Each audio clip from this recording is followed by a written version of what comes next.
मिरज तालुक्यात कृष्णा नदीकाठी वारेमाप माती उपशामुळे मोठ्या प्रमाणात पर्यावरणाची हानी झाली आहे। याबाबत तक्रारींमुळे जिल्हाधिकाऱ्यांनी मिरज प्रांत अधिकाऱ्यांना बेकायदा माती उत्खननाची ETS प्रणालीद्वारे पडताळणी करण्याचे आदेश दिले आहेत।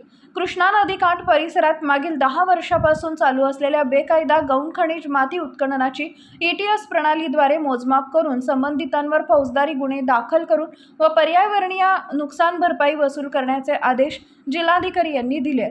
वड्डी येथील ॲडव्होकेट रियाज खान वजीर यांनी मौजे ढवळी तालुका मिरज तालुक्यात कृष्णा नदीकाठ परिसरात गेल्या 10 वर्षांपासून बेकायदा माती उत्खननाबाबत तक्रार केली आहे। या प्रकरणी भूवैज्ञान व खनिकर्म उपसंचालक कार्यालयाकडील भौगोलिक माहिती प्रणाली सहाय्यक यांच्याकडून मिरज तालुक्यातील खानपट्टे व तात्पुरते परवान्याची ETS मोजणी सुरू असून त्यांच्यामार्फत नदीकाठी माती उत्खननासाठी परवानगी दिलेल्या गटांची ETS मोजणी करून घ्यावी।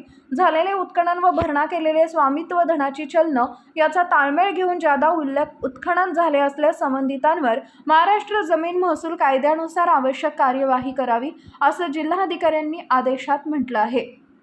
ETS मोजणीद्वारे उत्खननाचे अचूक मोजमाप होते, त्यामुळे जादा उत्खनन करणाऱ्यांवर कारवाई करता येणार असल्याचं ॲडव्होकेट वजीर यांनी सांगितलंय। जिल्हाधिकाऱ्यांच्या आदेशाप्रमाणे महसूल अधिकाऱ्यांनी कारवाई न केल्यास हरित लवाद व उच्च न्यायालयात याचिका दाखल करण्यात येणार असल्याचंही ॲडव्होकेट वजीर यांनी सांगितलंय।